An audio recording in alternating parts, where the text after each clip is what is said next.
One more big deep breath in. And exhale. Let's take the chair. Move the back of the chair around the other direction. So that you've got the front end facing out this way. We're going to start by just sitting down, but we're going to sit down in a way that pays attention to the spine. So, draw the pelvis underneath you, lift up through the chest, place your hands on your chest. As you exhale, bend the knees, make sure the knees are tracking over top of the second and third toe. Sit deeply, all the way until you feel that chair underneath you.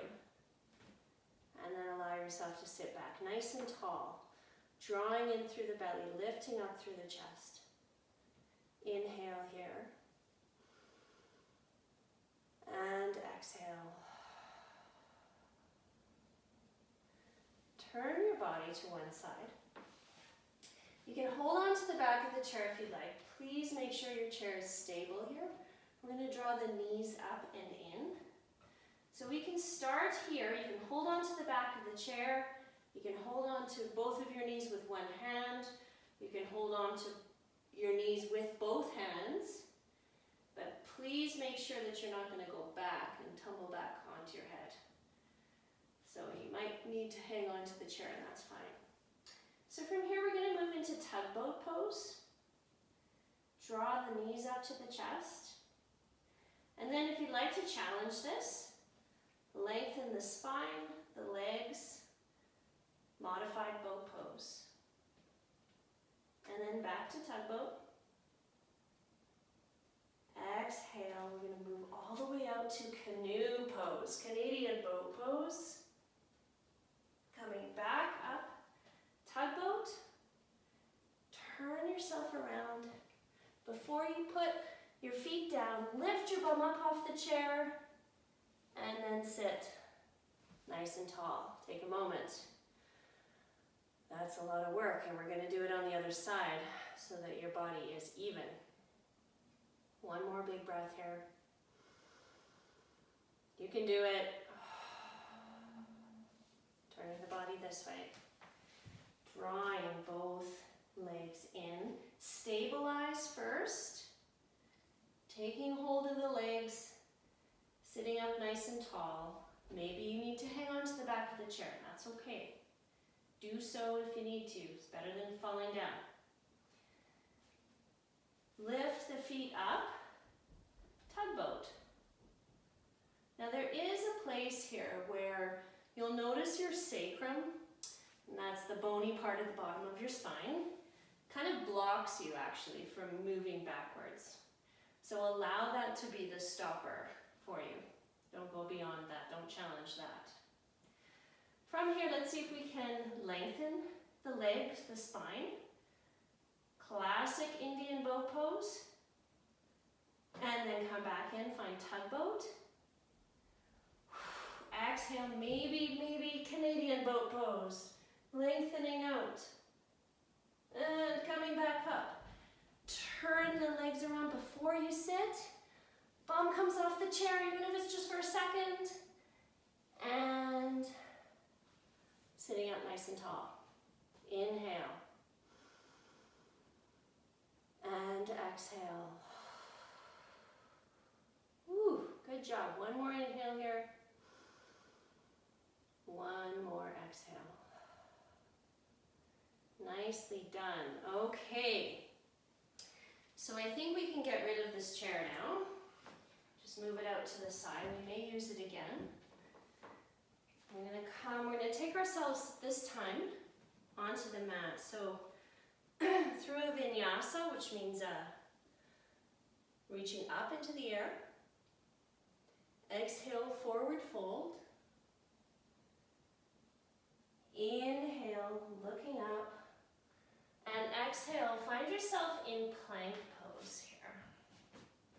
Now feel free to modify the plank. So if you want to modify, put those knees down on the floor. The only thing you don't want to do is allow the pelvis to sag.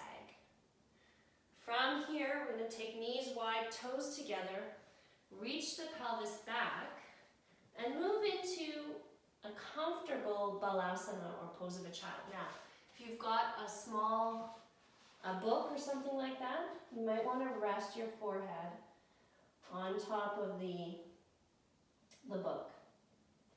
Just allows your neck to lengthen in a different way. Big inhale here. And exhale. One more big inhale. And exhale.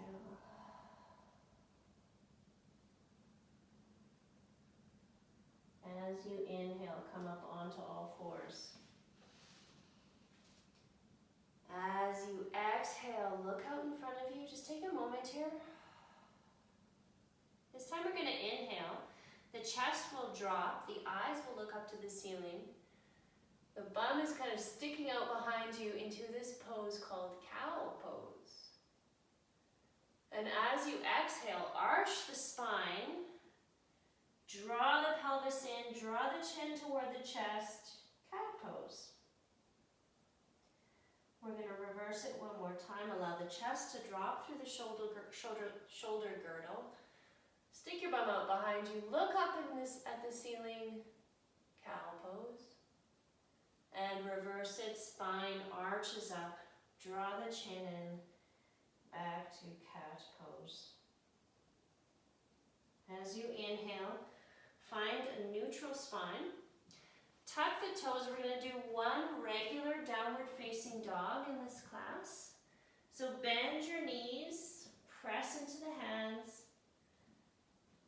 Allow the heels to slowly move toward the mat. Big inhale. Big exhale. One more inhale. And one more exhale. Taking it back down onto all fours, we're going to set up Kapotasana or pigeon pose on the floor now. Use that book or that block that's in front of you, taking the right knee forward. Sit your bum down on that little bit of a height. Make sure there's no knee pain here. So really gentle with the knees. Remember, press the shin into the floor. Draw the belly in, lift the chest. Visualize that big, puffy, feathered pigeon chest. Draw the elbows together on the back. Take the eyes up. Breathe here. Inhale. And exhale. One more inhale. And exhale. And now we're going to take this pigeon pose into downward facing pigeon pose. You may or may not want to remove the block. I don't like a block under my bum in this version of pigeon pose. Reaching the hands forward. Allow the head to come down. Now a couple of things here that may want to be modified. One of them is you don't have to put your head all the way down on the floor. So if you've got that book or that block, you can support yourself on your elbows and take your forehead onto the block. The important thing here in downward facing pigeon pose, because it's a slow hip opener, is that you are comfortable. So find a position that your body can be relatively comfortable in. There is going to be an opening through the gluteus medius that may or may not feel comfortable. The only thing you should not tolerate is knee pain of any kind. Taking some breaths here. We're going to lay here for about a minute.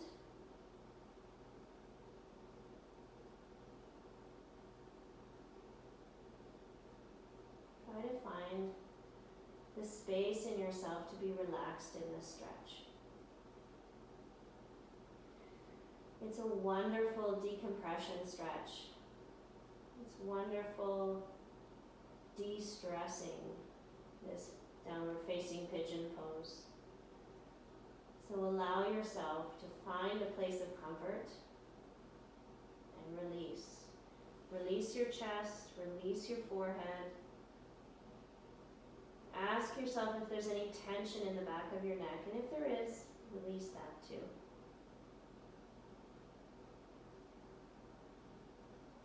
From here, walking the hands back up. Let's take that back knee around to the front.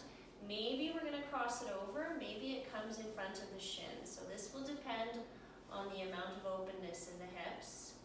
And again, your litmus test is knee pain. If there's knee pain, stop, back off, too far. Lengthen through the spine. So I've got my left knee pointed straight up in the air, and I'm actually going to turn my chest towards the left. I'm going to open my shoulders and my chest, but I'm not going to crank my head back and use my eyes to help with this stretch. I'm simply going to lengthen through my spine, open the chest, take a deep breath in, and a big breath out. One more inhale. And a gorgeous exhale as you release the stretch. Coming back onto all fours.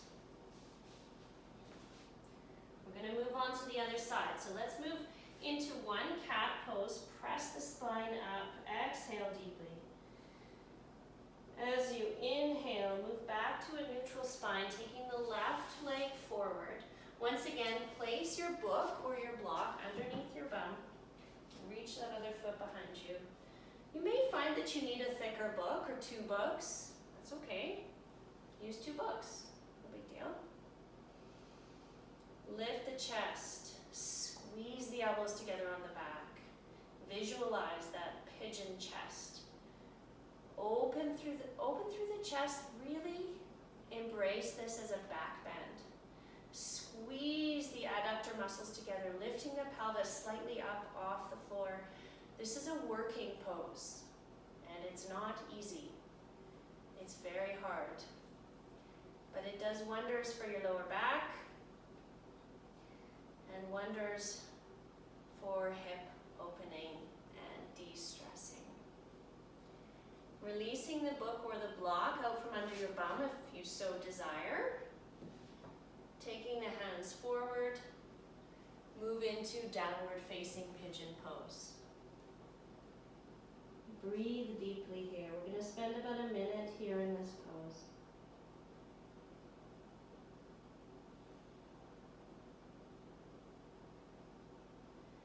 Once again, just a reminder that if you feel any discomfort in the knee, probably a little bit too deep, you can always take your book or your block and rest your forehead on it, rest on your elbows.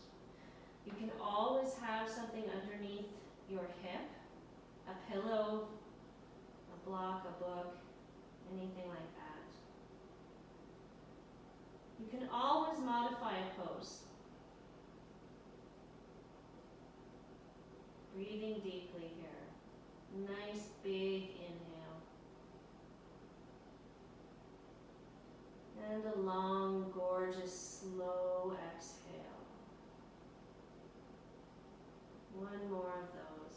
Inhale deeply. And big exhale. Slowly moving up and out of the pose.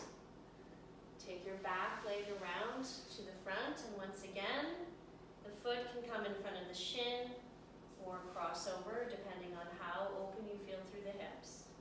This time I have my right knee up in the air. I'm going to lengthen up through the spine and open the chest to the right side.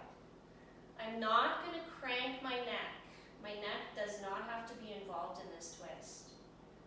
This twist is just for my torso, for the thoracic spine to move around. But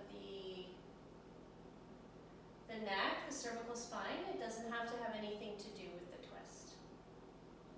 Nice big inhale here as you lengthen through the spine.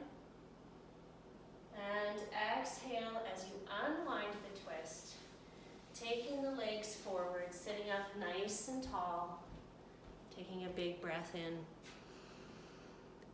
And exhale.